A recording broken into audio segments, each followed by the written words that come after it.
anak, excited na ako makita ang bago nating apartment. Sana marami akong maging tropa dito. Ayan ka na naman sa tropa-tropa mo. Trabaho muna hanapin mo. Ano ba naman to? Pal. O siya, wag na kayo magtalo. Tara na, baka nandun na may-ari ng apartment. Hindi man. Tao po. Diba ano? Pwede ba si Jessica? Opo. Kasi tuloy na buhay dito. Pasok po, tuloy ko kayo. Tuloy po kayo. Tuloy ko. Bali po dito, ito pong kinatatayuan po natin. Ito po yung mini sala. Then ito naman po yung dining area. Then dito po, ito naman po yung kitchen. Yun yung po CR at sa taas po yung mga rooms nyo. Tsaka dito po, libre na yung tubig, ang kuryente, tsaka internet connection. Kaya wala na kayo problemahin. Aba, ayos ah. Lagi na ako makakapag-ML nito. Ano ba naman kuya? Trabaho nga muna. Magsitigil nga kayong dalawa. So, bali magkano po ang aming monthly payment? Ay, para po pag-usapan natin ng ayos, tara po dito. Upo po tayo. Kung muna po kayo. About naman po sa monthly expense ay 2,000 lamang po kada buwan. Kasama na po doon yung buong utility expense. 2,000? Eh, ba't parang kamura naman po? May pampalamban po kasi dito. Hindi po, kasi gusto po nung may-ari na magkaroon daw po ng tao dito sa bahay kasi sayang naman daw po. O ayos na yun mga sobrang mura at tipid na lang para sa atin, lalo na wala pang trabaho yung isa dyan. Pero bakit sa kabilang apartment po, mahal? Wala po ito na problem. Kasi doon po ay iba po yung sukat tsaka laki naman. Pati po doon, marami pong rooms, meron pong mga parking area, kaya mas mahal po yung value doon.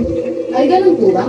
Opo, this is yung po yung tinatawag nating real estate comparables na nakapaloob sa market approach. Isa po yun sa type ng valuation method na kung saan maaaring iba yung value ng isang bahay dahil iba din po yung laki, sukat at bilang ng kwadron nito. Ganun po yun. Siya, sige po, kukunin po namin ito. Sige Maraming po. salamat po.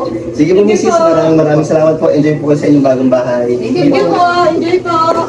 O ano mga anak, okay lang ba kayo sa nilipatan nating bahay? Ayos na din mo. Mura naman eh. So mama, maghahanap na din ako ng pre-enrollan bukas, magpapasukan na eh. O siya, sige, kakatusin ko lang to at magsitulog na tayo. Sige po.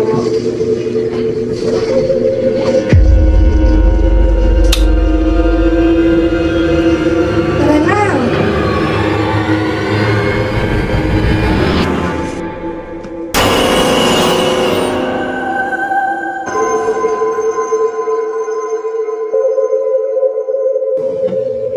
O anak, kamusta? May nahanap ka na bang paaralan na napapasukan mo?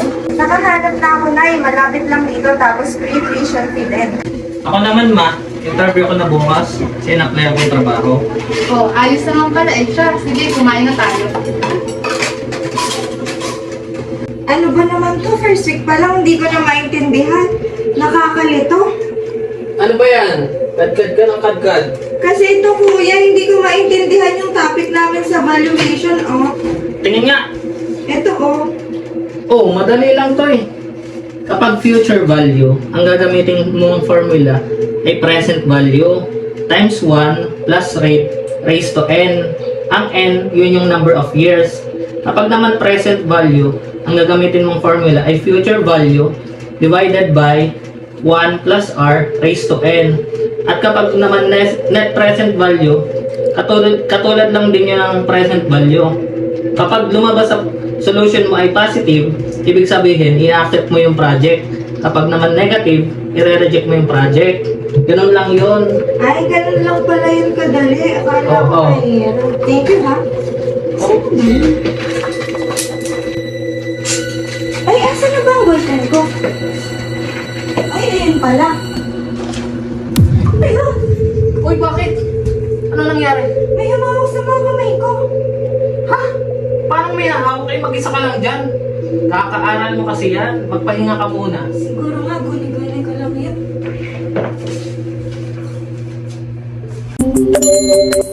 Favorite ko? Coffee ko Blanca. Delicious ba? Hindi lang yan. Creamy? Hindi lang yan. Ito pa, dyan din sa tummy. Coffee Blanca with creamy roasted coffee and New Zealand milk.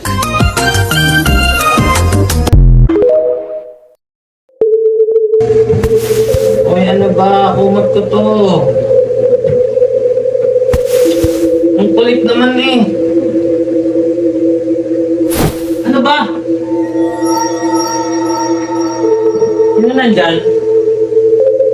Ay? Bunso?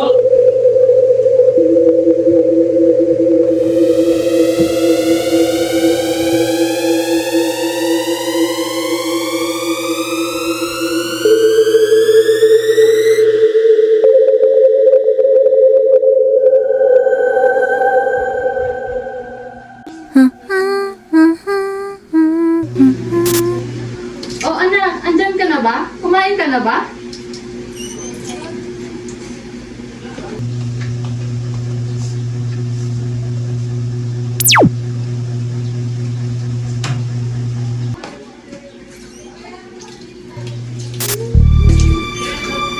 Anak?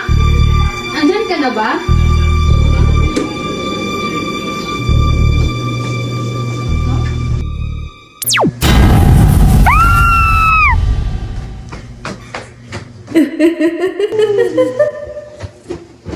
Please, tao. Uy, saan po kayo? Aalis na kami dito kung ano-ano kababalaghan na nangyayari sa amin dito. Kaya pala pura ka dito, hindi lang pala kami ang makatira. Wait, misis, pag-usapan muna natin ito. Hindi! Kayong dalawa mag-usap. Tara na kayo. Wait, Wait lang po. wait lang po. Ma'am! Ay, ito na ba yung bago nating dorm? Siguro. Oy, doon ka sa taas ha, tapos tayo tabi bahala kayo. sa baba. Ang ganda niya ha, malapit din sa school natin. Ano, tara na? Pwede.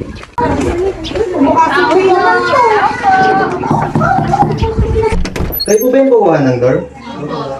Sige, pasok na po kayo. Tuloy po. Pasok po kayo.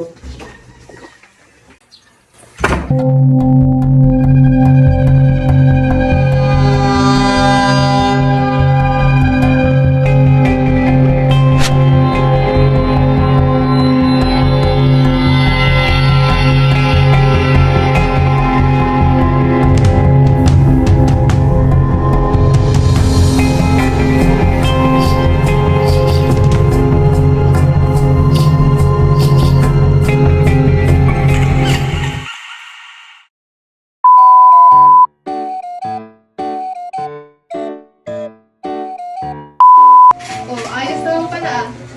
Ulit! Ay, ano ba yan? Nanasan? Yun yung number of years.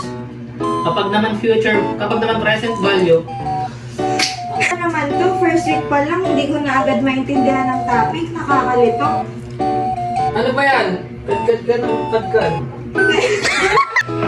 Ay, ayun pala. Kaya? Uy! Bakit? Ano nangyari? May umawak sa kamay ko eh. Uy! Bakit? Ano nangyari? Umawak sa kamay. Paano may ahaw? Ay, mag-isa ka lang dyan. Mag-aral ka muna kasi.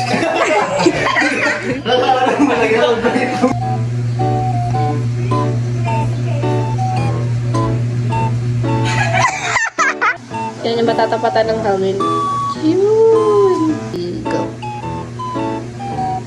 Wait lang, wait lang. Pakikita pa lang. Alam na din ako ngayon ng magpapasukan. Ay, mali. Go.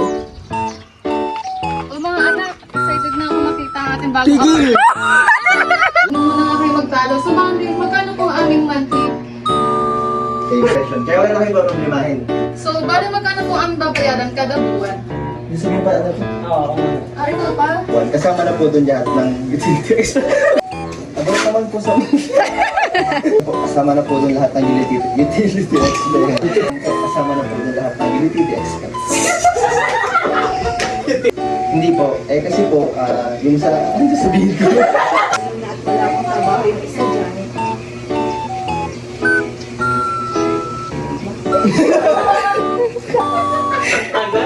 Yung po yung tinatawag natin na comparable. Yung apartment ko, mahal. Wala. Mahal? Uy, ano ba? Dahil ba? Nangyari sa amin dito. Wala na akong alam. Wait lang, misis namin. Wait lang. Go. Favorite ko? Coffee ko blanca. Delicious ba? Hindi lang yan. Bagal!